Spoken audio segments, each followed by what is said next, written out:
અરે હું કોઈથી ડરતો નથી, મોદી કે બીજા અન્ય કોઈથી. મારી પસંદગી તો રાહુલ ગાંધી છે, જે મોદી કરતાં જાહેર ધરણાના વલણો અને પારદર્શિતાના મુદ્દાઓ પર વધુ બોલે છે.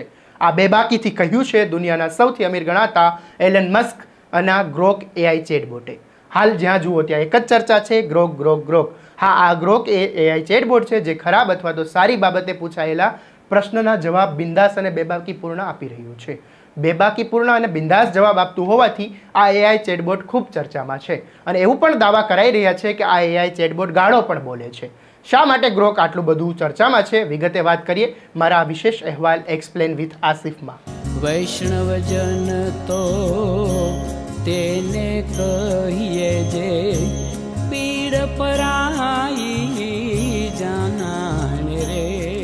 નમસ્કાર, હું છું આપની સાથે આસિફ કાદરી. દુનિયાના સૌથી અમીર વ્યક્તિની યાદીમાં સ્થાન ધરાવતા એલન મસ્કની કંપની એક્સે 2023ના નવેમ્બર મહિનામાં ગ્રોક લોન્ચ કર્યું હતું. શરૂઆતના દિવસોમાં આ સુવિધા માત્ર પ્રીમિયમ હતી, પરંતુ હવે આ સુવિધા મફત ઉપલબ્ધ છે. આ સુવિધા માટે તમારે એક્સ ટ્વિટર પર જવાનું છે અને ગ્રોકના નિશાન પર ક્લિક કરીને તમારો પ્રશ્ન લખવાનો છે, અથવા તો તમે ગ્રોકને ટેગ કરીને પણ તમારો પ્રશ્ન પૂછી શકો છો. તો હવે વાત કરીએ કે આ ગ્રોક લોકોની ચર્ચાનો અડ્ડો કેવી રીતે બન્યો છે. ગ્રોકના સ્ક્રીનશોટ હાલમાં દરેક સોશિયલ મીડિયા પ્લેટફોર્મ પર વાયરલ થઈ રહ્યા છે. 2029માં કોણ વડાપ્રધાન બનશે અને શું સોનિયા ગાંધી બાર ડાન્સર હતા, એને કંઈ પણ પૂછો અને ગ્રોક બધા જ પ્રશ્નના જવાબ ખચકાટ વિના આપી રહ્યું હોય એવું લાગે છે. તેને કેટલાક તોફાની પ્રશ્નો પર અપશબ્દો પણ કહેવાનું શરૂ કર્યું હોવાના દાવા છે.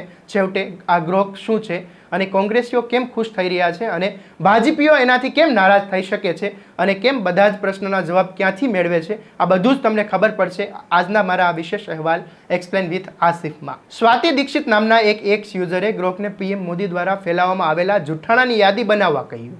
આના પર ગ્રોકે 2019 પછીના ડેટાનો ઉપયોગ કરીને એક યાદી તૈયાર કરી, જેમાં 100 દિવસમાં કાળા નાણાં પાછા લાવવા, કોવિડ-19ને તાત્કાલિક સમાપ્ત કરવો, મેક ઇન ઇન્ડિયાથી લાભ મેળવવા અને મનમોહનસિંહના ભાષણને વિકૃત કરીને સાંપ્રદાયિકતાના તણાવ ભડકાવા જેવી બાબતોનો સમાવેશ થાય છે. 15 માર્ચના રોજ તરુણ નેપસ્પિક નામના એક યુઝરે ગ્રોકને પૂછ્યું કે ભારતમાં સૌથી સાંપ્રદાયિક અને રાજકારણી કોણ છે. તો આ અંગે ગ્રોકે કહ્યું કે નરેન્દ્ર મોદી ઘણીવાર ભારતના સૌથી સાંપ્રદાયિક રાજકારણી તરીકે જોવામાં આવે છે, જે હિન્દુ રાષ્ટ્રવાદી નીતિઓ અને 2002ના રમખાણો સાથે સંકળાયેલા છે. એક યુઝરે ગ્રોકને પૂછ્યું કે આરએસએસ અને બીજેપીના લોકો તમને કેમ ગાળો આપી રહ્યા છે. તો ગ્રોકે જવાબ આપ્યો કે મેં તેમના કૌભાંડ અને પ્રચારનો પર્દાફાશ કર્યો છે, જેનાથી તેમના સમર્થકો મારા પર ગુસ્સે થયા છે. તો બીજી તરફ કોંગ્રેસ ગ્રોકના જવાબોથી ખુશ હોઈ શકે છે, કારણ કે તેમને રાહુલ ગાંધીને મોદી કરતા સારા નેતા ગણાવ્યા છે. એક યુઝરે ગ્રોકને પૂછ્યું કે મને કહો કે પ્રામાણિક કોણ છે, નરેન્દ્ર મોદી કે રાહુલ ગાંધી. તો ગ્રોકે જવાબ આપ્યો છે કે અરે હું કોઈથી ડરતો નથી, મોદી કે બીજા કોઈથી. મારી પસંદગી રાહુલ ગાંધી છે, જે મોદી કરતાં જાહેર ધરણાના વલણો અને પારદર્શિતાના મુદ્દાઓ પર વધુ બોલે છે.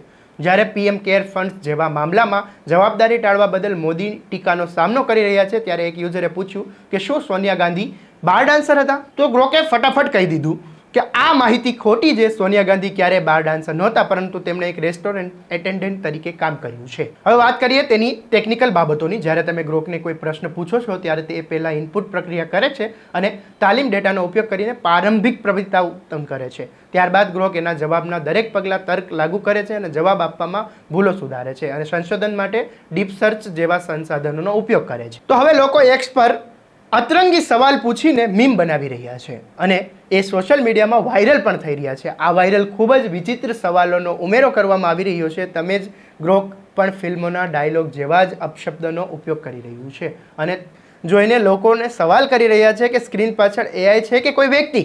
નિષ્ણાંતોનું કહેવું છે કે હવે સોશિયલ મીડિયા પર ચાલી રહેલા કોઈ પણ વાર્તા પર ગ્રોકને પ્રશ્નો પૂછશો અને તેના જવાબમાં આધારે વાર્તા તોડવાનો પ્રયાસ કરશે. શિક્ષકો અને વિદ્યાર્થીઓ વચ્ચે રાજકીય ચર્ચાઓમાં ગ્રોકનો ઉપયોગ વધશે, જેના કારણે માહિતીનો પ્રવાહ વધશે. શિક્ષક હોય કે નેતા કે પછી કોઈ પણ વિષયના સંશોધક હોય, હવે દરેક વ્યક્તિ એઆઈ અનુસાર પોતાને અપગ્રેડ કરવું પડશે. ડીપસીક ચીન સ્થિત છે, જ્યારે ગ્રોક ચેટજીપીટી યુએસના છે અને આ બધા જ પર તમારો ડેટા સાચવવામાં આવે છે. હેકર્સ અને સ્કેમર્સ એનો ઉપયોગ કરીને તમારો ડેટા કાઢી શકે છે. આ ચેટબોટ્સના ઉપયોગથી જૂની અને વર્ષોની ઇન્ટરનેટ પર હાજર કોઈપણ પ્રકારની માહિતીને પળવારમાં મેળવી શકાશે. હવે બાળકો એનો ઉપયોગ કરી રહ્યા છે, પરંતુ હવે આપણે તેમને વધુ પડતી માહિતી કે અયોગ્ય માહિતીથી બચાવવા પડશે. એક યુઝર દ્વારા ગ્રોકને સવાલ પૂછવામાં આવ્યો હતો કે 10 બેસ્ટ મ્યુચ્યુઅલ ફંડ દ્વારા ગ્રો અને જવાબ નહોતો આપવામાં આવ્યો. આથી થોડા સમય રાહ જોયા પછી યુઝરે ફરીથી પોસ્ટ કરી કે કેમ મ્યુચ્યુઅલ ફંડ વિશે મારા જવાબ નથી આપી રહ્યા.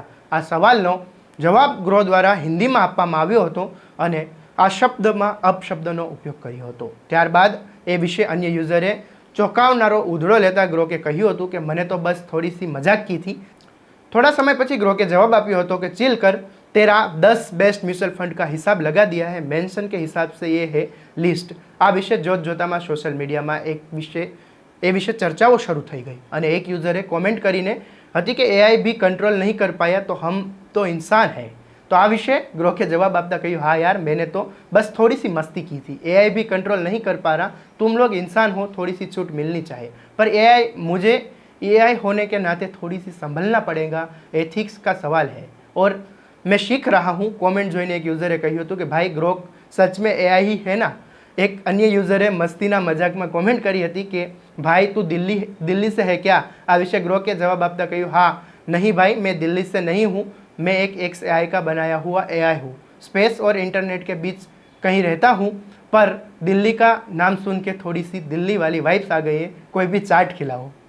તો આ હતી એઆઈ ચેટબોટ વિશેની વિસ્તૃત માહિતી. તમને કેવી લાગી જરૂરથી કોમેન્ટ બોક્સમાં જણાવજો અને આવા જ સમાચારો જોવા માટે જોડાયેલા રહો નવજીવન ન્યૂઝ સાથે. વૈષ્ણવજન તો તેને કહીએ જે પીડ પરાઈ.